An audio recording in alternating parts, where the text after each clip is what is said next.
নমস্কাৰ বন্ধুসকল, পোনপ্ৰথমে আপোনালোকক মোৰ অন্য এটা ভিডিঅ'লৈ স্বাগতম।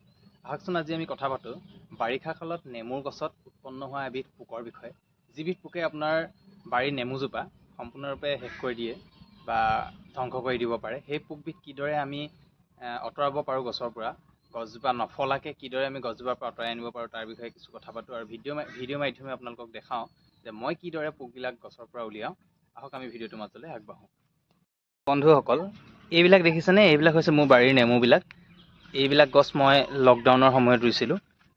কিন্তু অতি দুখৰ বিষয় যে নেমুবিলাক লাগি আছে এতিয়াও বৰ্তমান। কিন্তু অতি বেয়া লাগে দেখিলে গছবিলাক কি হয়, এতিয়া আপোনাৰ এই গছবিলাকত এবিধ পোকে বাস কৰিছে। সেই পোকবিধৰ ফলত গছজোপা আধাতে ছিগি গৈছে, হয়তো কোনোবাজোপা গছ গুৰিতে ছিগি গৈছে। এইবিলাক দেখিছেনে কি সুন্দৰকৈ নেমু লাগি আছে। গতিকে আজি ৰাতিপুৱা চাওঁতে দেখিলেও গছবিলাক বাৰীত কেইবাজোপাও গছ এনেকৈ ছিগি পৰি আছে। তাৰপিছত মই ভাবিলোঁ যে কি দৰৱ ব্যৱহাৰ কৰিব পৰা যায়। তেনেতে মনলৈ আহিল বহুদিনৰ আগতে এটা মেডিচিন আনি থৈছিলোঁ পোকত দিয়া। সেইটো একচুৱেলি মই কেৰেলা গছত মাৰিবৰ কাৰণে আনিছিলোঁ। কেৰেলা গছত যেতিয়া অত্যাধিক পোক হৈছিলে তেতিয়া মই কেৰেলা গছত মাৰিবৰ কাৰণে আনিছিলোঁ মেডিচিনটো। তাকে বুলি ইয়াত ব্যৱহাৰ কৰি চাওঁচোন। চোৱাৰ পিছত ফল ভালেই পাইছোঁ। আপোনালোকক চাওক কেনেকৈ মই মেডিচিনটো ব্যৱহাৰ কৰিছোঁ, দেখাই আছোঁ। এইটো হেড দেখিছেনে নেমু পুলি? এইটো হেড আজি যোৱা বছৰ ৰোৱা নেমু পুলি। কেনেধৰণে পোকে ছিঙি দিছে চাওক। এইবিলাক একদম গুৰিতে এনেধৰণে পোকে খাই শেষ কৰি ছিঙি দিছে একদম। এতিয়া পোকবিলাক মই উলিয়াই আছোঁ, আপোনালোকক দেখাই আছোঁ কেনেকৈ মই পোকবিলাক উলিয়াইছোঁ। এইডোখৰ চাওক জেগাডোখৰ, এইডোখৰ জেগাডোখৰ এতিয়া চফা কৰি ল'ম মই এনেকৈ। এইটো চফা কৰি ল'ম। এইটো এতিয়া উল্টা ছাইডে আছে, এইটো ছাইডে আছে। জেগাবিলাক অকণমান হাবি হৈছে কাৰণ বাৰিষা যে, চফা কৰিবও পৰা নাই গছবিলাকৰ গুৰিবিলাক আৰু সময়ৰ অভাৱ, তাতে বতৰো বেয়া। বিভিন্ন বেলেগ বেলেগ কামত ব্যস্ত হৈ থকাৰ কাৰণে গছবিলাক চফা কৰিব পৰা নাই। এইটো চাব এতিয়া, ইয়াত এটা পোক সোমাই আছে। ইয়াত লগত ৰ'ব, চফা কৰি লৈছোঁ। চফা কৰি লৈ আপোনাক দেখাই আছোঁ কেনেকৈ ইয়াত এটা সোমাই আছে, চাব দেই।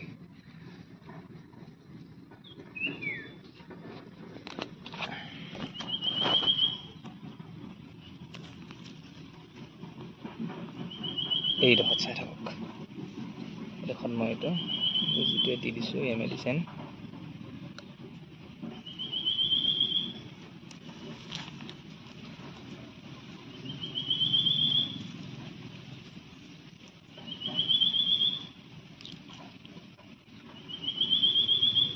মেডিচিনটো দিছোঁ যদি পোকটো ওলোৱা এই আহি গ'ল। এইটো দিছে নে? এইটো আহি গ'ল চাওক। এইটো মই নাই বুলি ভাবিছিলোঁ, ইমান দিন ওলোৱা দেখি, কিন্তু আছে। মানে বহুত তললৈ সোমাই গৈছিলে ই, সেইকাৰণে ওলাই আহোঁতে দেৰি হৈছে। ওলাই অহা নাই, ই আহিব ৰ'ব। এইটো আহিছে, এইটো চাওক কিমান ডাঙৰ পোক দেখিছেনে?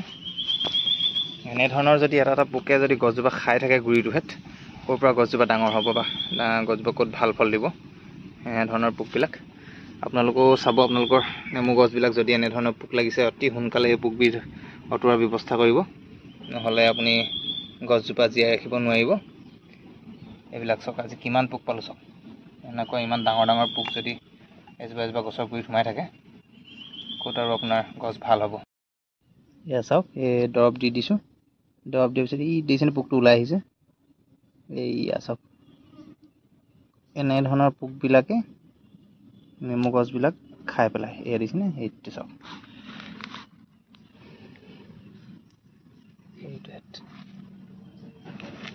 এইটো দিছেনে? এনেধৰণৰ পোকবিলাক বাৰিষা দিনত সেইবিলাক দেখিছেনে? সেইবিলাক মোৰ যোৱা বছৰ ৰোৱা নেমু পুলি হয়।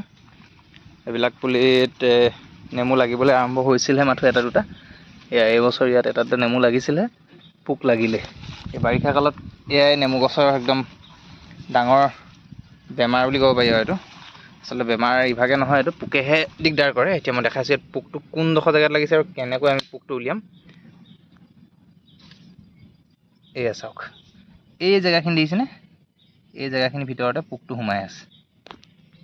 এয়া চাওক, এই জেগাখিনি দেখিছেনে? এইটো পোকৰ লাটবিলাক এইবিলাক। এয়া চাওক কেনেকৈ সি গছডাল খাই দিছে চাওক, দেখিছেনে? ইয়াতে খাই খাই লাহেকৈ গছডাল দুটুকুৰা কৰি কোনোবাই ছিঙি পেলাব, তাৰ পৰা লাহেকৈ গছজোপা মৰি যাব। এইটো এনেকৈ চফা কৰি ল'ব। চফা কৰি লৈ ধৰণে ইয়াত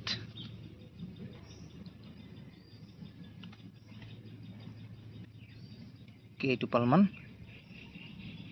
দৰৱ স্প্ৰে কৰি দিব। তাৰ ফলত চাই থাকক এতিয়া লাহেকৈ পোকটো ওলাই আহিব। এইটো চাওক, পোকটো ওলাই আহিলে দেখিলে নে? এইটো হৈছে পোকবিধ। এইবিধ চাওক,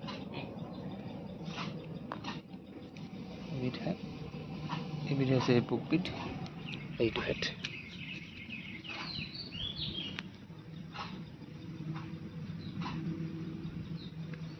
আপোনালোকে ভালকৈ চাই লওক। এনেধৰণৰ পোক যদি নেমু গছৰ গুৰিত যদি দেখে, একদম সম্পূৰ্ণ মাৰি পেলাব ইয়াক, নহ'লে এনেকুৱা ধৰণৰ পোকবিলাকৰ পৰা আপুনি নেমু গছবোৰ বচাব নোৱাৰিব। দেখিছেনে? চাওক, এইটো হৈছে পোকবিধ, যিটো পোকে আপোনাৰ গছজোপা খুলি খুলি খাই পেলায়। এয়া চাওক, মই ইয়াত গোটাই গৈছোঁ পোকবিলাক। সেই মেডিচিনটো হৈছে এইটো ডেচিছ। এই মেডিচিনটো ব্যৱহাৰ কৰি আপোনালোকে নেমু গছৰ বিভিন্ন ধৰণৰ পোক পতংগৰ পৰা নেমু গছ মানে বচাব পাৰিব। মই দেখিলেই কেনেকৈ নেমু গছৰ পোকবিলাক এই মেডিচিনটোৰ সহায়ত উলিয়ালোঁ। ইয়াক আপুনি এটা চিৰিঞ্জ লৈ যিডোখৰ জেগাত পোকটো হেঁতে গছডাল ফুটা কৰি দিয়ে, সেই জেগাডোখৰত দি দিয়াৰ লগে লগে 1-2 ছেকেণ্ডৰ পিছতে পোকটো বাহিৰলৈ ওলাই আহে। আৰু যিবিলাক পোক ওলাই নাহে, সেই পোকবিলাকো ভিতৰতে মৰি নাশ হৈ যায়। গতিকে আপোনালোকে এই মেডিচিনটো ব্যৱহাৰ কৰিব পাৰে। মই ইয়াৰ পৰা ভাল ফল পাইছোঁ, গতিকে আপোনালোককো দেখাওঁ বুলি ভাবিলোঁ। যদি নেমু গছত তেনেধৰণৰ পোক লাগে, তেনেধৰণে এই মেডিচিনটো ব্যৱহাৰ কৰি আপোনালোকে গছজোপা বচাব পাৰিব। এয়াই আছিল আজিৰ মোৰ ভিডিঅ'টো। আজিলৈ ইমানতে সামৰণি মাৰিছোঁ, আৰু দীঘলীয়া নকৰোঁ। যদি ভিডিঅ'টো চাই ভাল পাইছে, লাইক, কমেণ্ট আৰু শ্বেয়াৰ কৰিবলৈ নাপাহৰিব। লগতে চেনেলটো ছাবস্ক্ৰাইব কৰি যাব বুলি আশা ৰাখিলোঁ। ধন্যবাদ। জয় আই অসম।